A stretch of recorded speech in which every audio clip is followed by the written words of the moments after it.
Hello and welcome to video 1 of the 3 free training video series on how to build amazing websites using the web design formula. My guess is you have a burning desire to have an impact with your websites and to communicate your message in an elegant, professional way. You are probably an entrepreneur, a student, a business owner, or perhaps you're looking into designing websites for a living or as a hobby. You are definitely in the right place. I know why a lot of websites are struggling and why they keep sinking lower and lower into the massive ocean of websites. I have a formula that will help you build professional, beautiful websites, and I will share with you that in a moment. In this video, I'm going to share with you my 5-step formula that will help you design awesome websites that will wow your customers or your friends.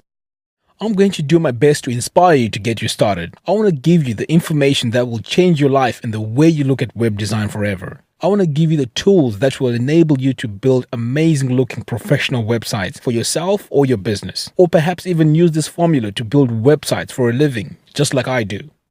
I know it's a big promise, but if you stick with me for a few minutes, I'll show you how I build websites for my local tennis club, a charity, a corporate website, blogs, and so on. The web design formula I'm going to share with you can be used by anyone. You don't need any technical skills, qualifications, or experience.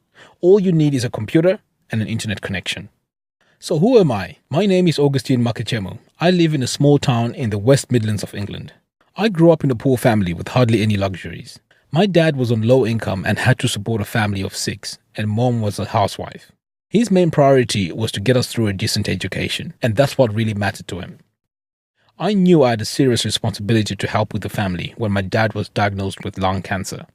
So after high school, I got a job at a factory. I worked long, painful hours for very little pay and constantly thought of ways to earn money in a less painful way. I finally got to save a bit of money and I bought my first computer, a Pentium 1 which ran on Windows 95. I taught myself my way around the operating system and soon I was ready for the internet. The first time I went on the internet was an amazing experience for me, and I knew right away that I wanted a career in information technology. In 2000, I began my journey on how to build websites. It was a really challenging journey because those days there wasn't enough information on how to build websites on the internet, and the few books that were available were boring to read and too technical. However, I got there in the end. I set up a freelance business and started designing websites for friends, charities, sports clubs, blogs, corporate businesses, and made money along the way.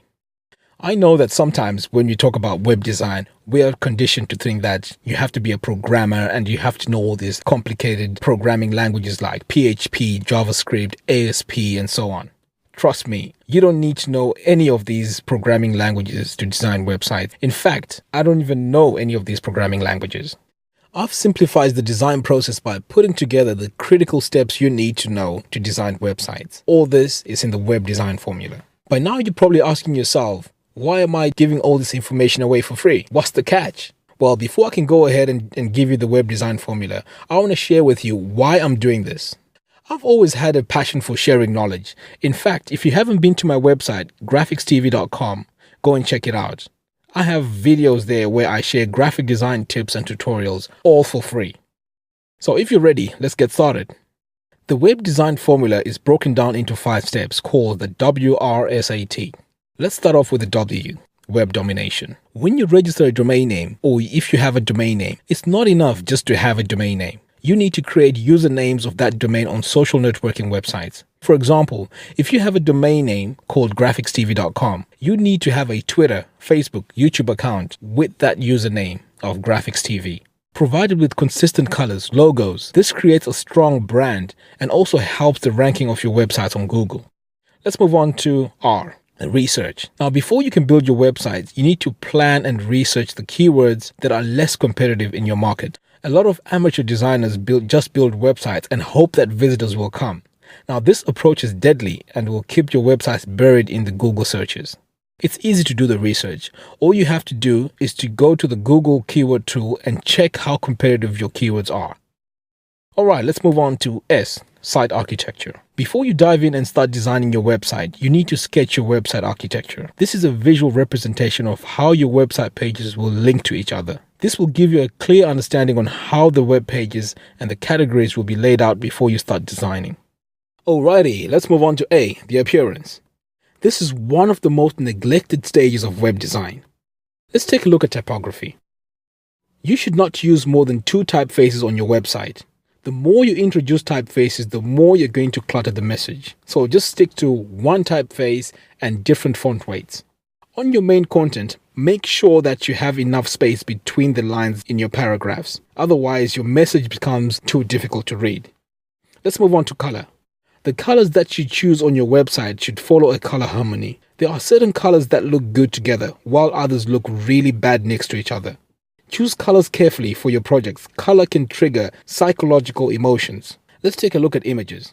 Choose good images, and when you crop your images, use the rule of thirds. It gives your images a good composition. Alright, let's move on to T for testing. It's amazing how in this day and age you still get websites with broken links. Now, when you finish designing your website, you need to make sure you test your website following the site architecture that we discussed earlier. Secondly, you need to create a Google Webmasters account. This account is very helpful because it gives you an indication of how many pages are indexed by Google and also gives you a report of how many pages have errors. Okay, let's do an exercise. In this exercise, we're going to create a color palette for your website. It's really simple. All you need is to have the main color, which is also known as the base color. I've created a PDF with information on the meanings of color and what colors are suitable for which projects. It's free to download, so go ahead and download it. Alright, so let me show you how you create a color palette. So first, we're going to go to a website called cooler.adobe.com.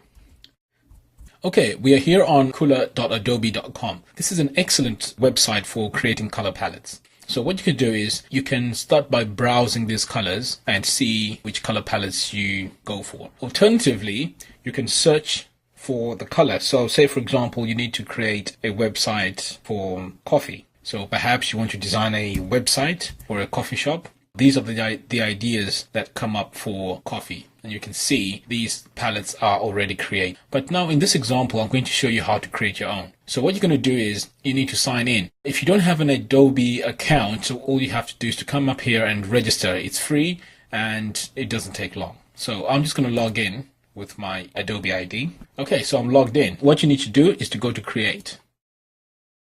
So now you need to have an idea of your base color. So in this example, I'm just going to use red as my base color. Next, what you need to do is to come up here and choose a rule. So I'm just going to choose triad. So now you can start playing around with these colors and start creating your palette.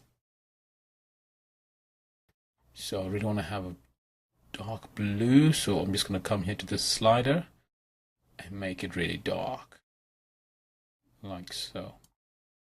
And choose this one and just bring it down a bit.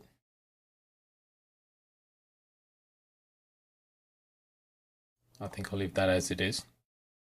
Okay, so this is how you create your color palette.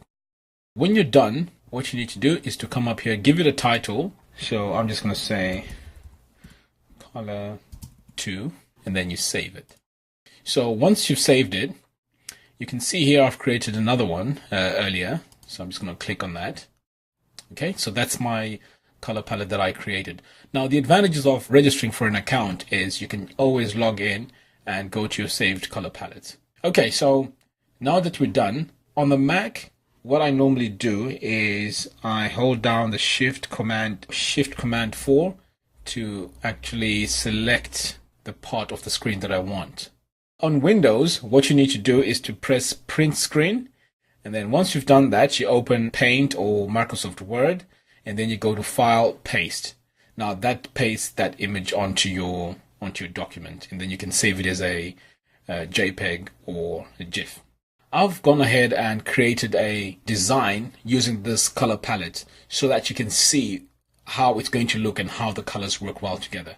So let's take a look.